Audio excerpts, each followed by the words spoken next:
prinsip pada imaging nuklir ini menggunakan pharmaceutical agent, yaitu radionukleid yang bisa memvisualisasikan fungsi atau terapi penyakit dan mengkatarisasi dari molekular proses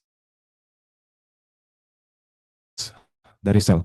Kemudian imaging agent ini disebut juga dengan radio tracer. Dia akan memancarkan radioactivity dan di detect dari sensoring. Kemudian di sini ada spek dan PET. Ini jika spek ini memiliki resolusi spasial sekitar 10 mm lebih unggul, PET lebih unggul daripada spek. Kemudian spek dan PET ini keduanya dilakukan secara tomografi, sering dikombinasi koreksi atenuasi. Kemudian untuk prinsip deteksi, keduanya ini menggunakan radio nuklida MTC atau taksenium yang dideteksi menggunakan gamma kamera melalui uh, kolimator. Kemudian jika PET ini menggunakan radio nuklida pemancar positron, jika yang tadi dengan uh, single foton, yang ini menggunakan positron yang menghasilkan dua foton yaitu sebesar 511 keV dan diproses, dianalisis dan deteksi secara bersamaan.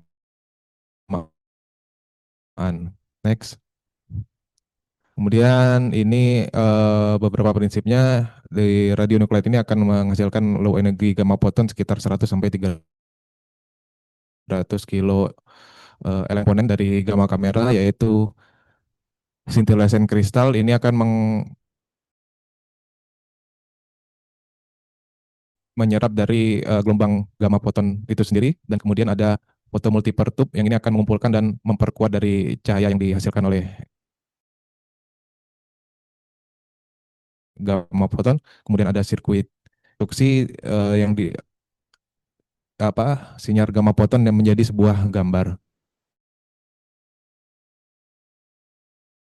Kemudian ada coil motor, ini lokasinya di antara pasien dan sinilesen kristal, di mana fungsinya ini adalah mengarahkan agar foton atau sinar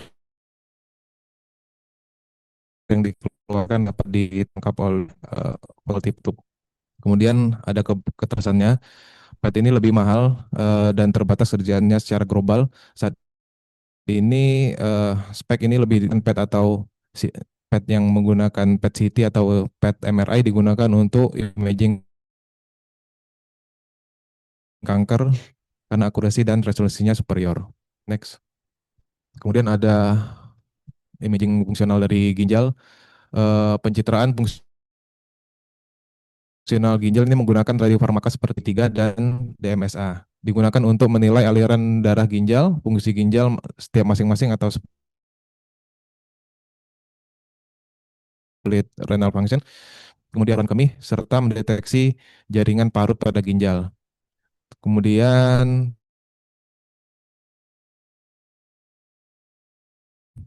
ini G3 dan DMSA. Untuk DTPA ini disekresikan dia pada glomerulus sehingga dapat digunakan untuk mengukur dari fungsi yang lebih rendah dengan gangguan fungsi ginjal. Sedangkan untuk MAG3 ini diekskresinya di tubular sehingga lebih efisien dan tetap memberikan cil dan menjadikannya pilihan utama untuk evaluasi obstruksi dari dan fungsi split ginjal. Kemudian ada juga taksenium yang DMSA. Ini diserap oleh tubulus proksimal melalui endositosis reseptor. Kemudian ini ideal untuk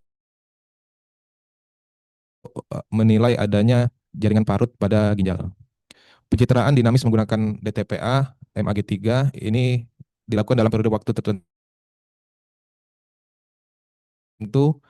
untuk mengevaluasi fungsi ginjal secara real time. Ini dapat memungkinkan penilaian aliran tracer dari aliran darah hingga ekstraksi urin dan sangat berguna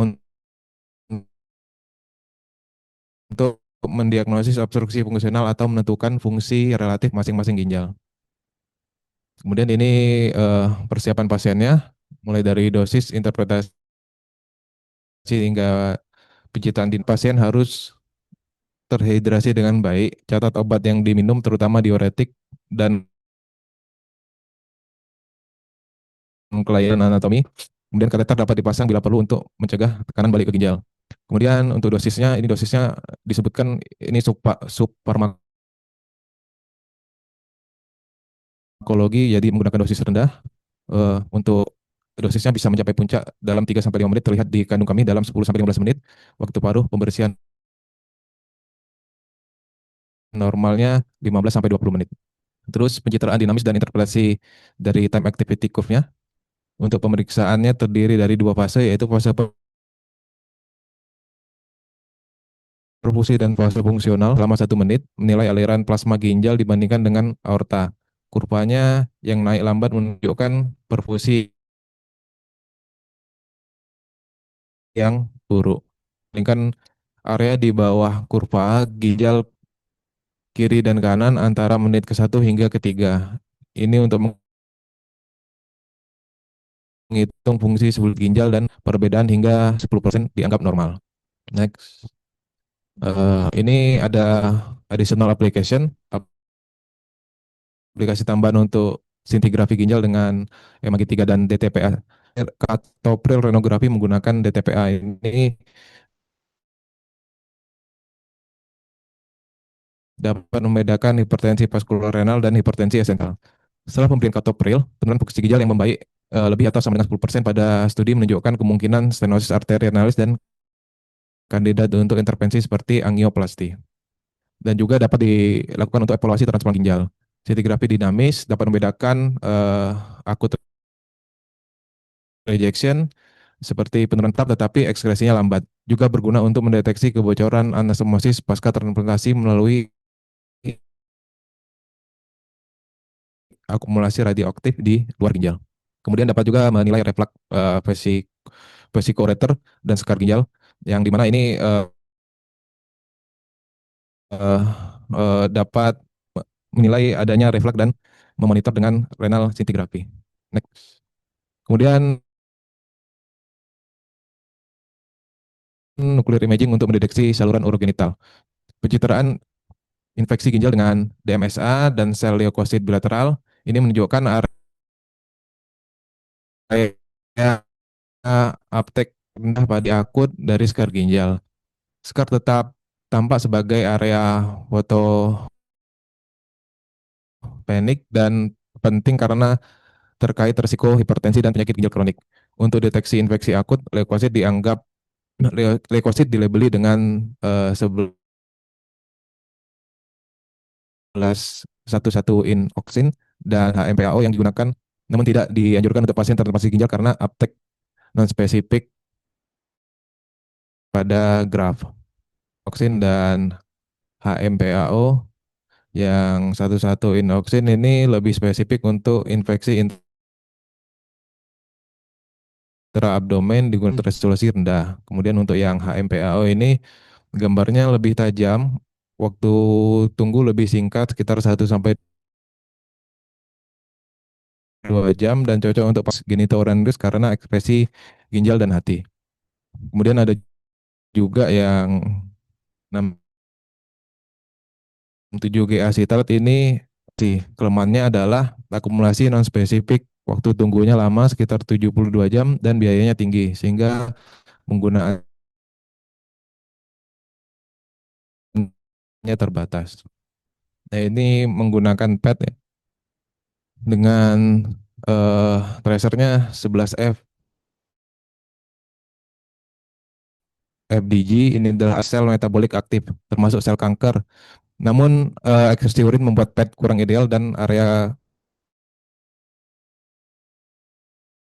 untuk area genital aerobik sehingga kanker prostat sulit dievaluasi dengan 18F tracer 18F FDG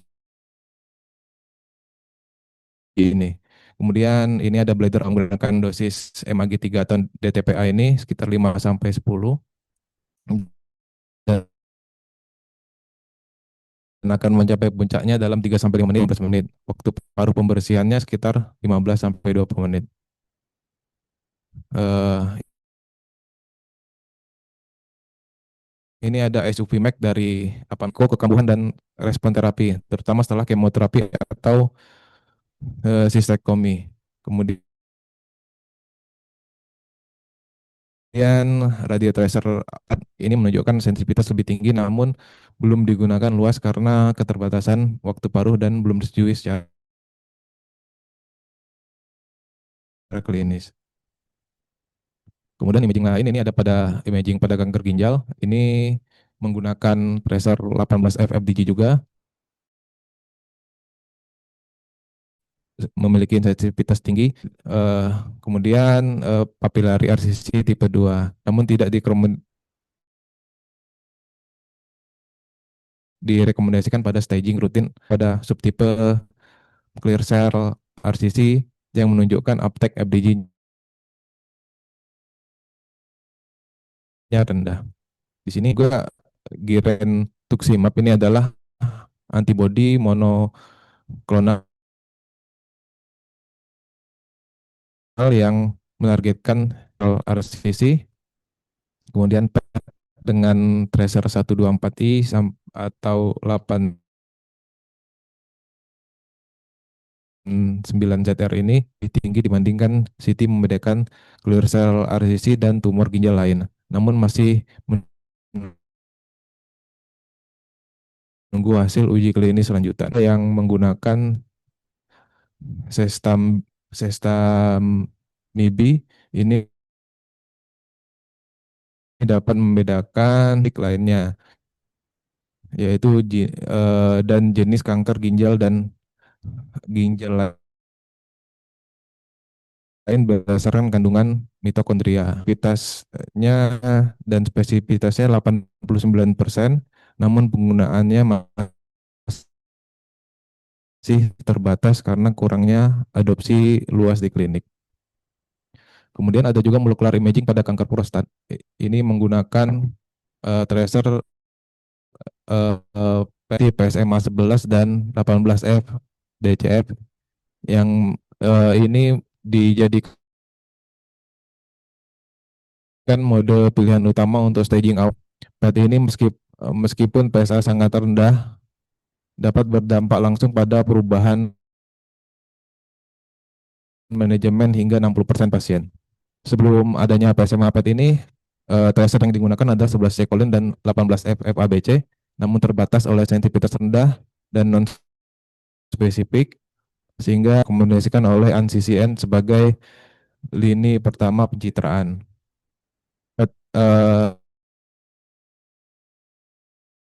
PSMA PET ini metastasis, di mana ini imaging ini untuk memastikan ekspresi PMSA dan neuroendokrin. Ada juga imaging pada kanker penis, ini menggunakan dalam mendeteksi metastasis nodus inguinal dan palpable dengan sensitivitas tinggi hingga 96,4%, serta dapat menilai sejauh mana keterlibatan dengan angka harapan hidup yang lebih baik, dan hanya pasien dengan nodus PET positif yang memperoleh manfaat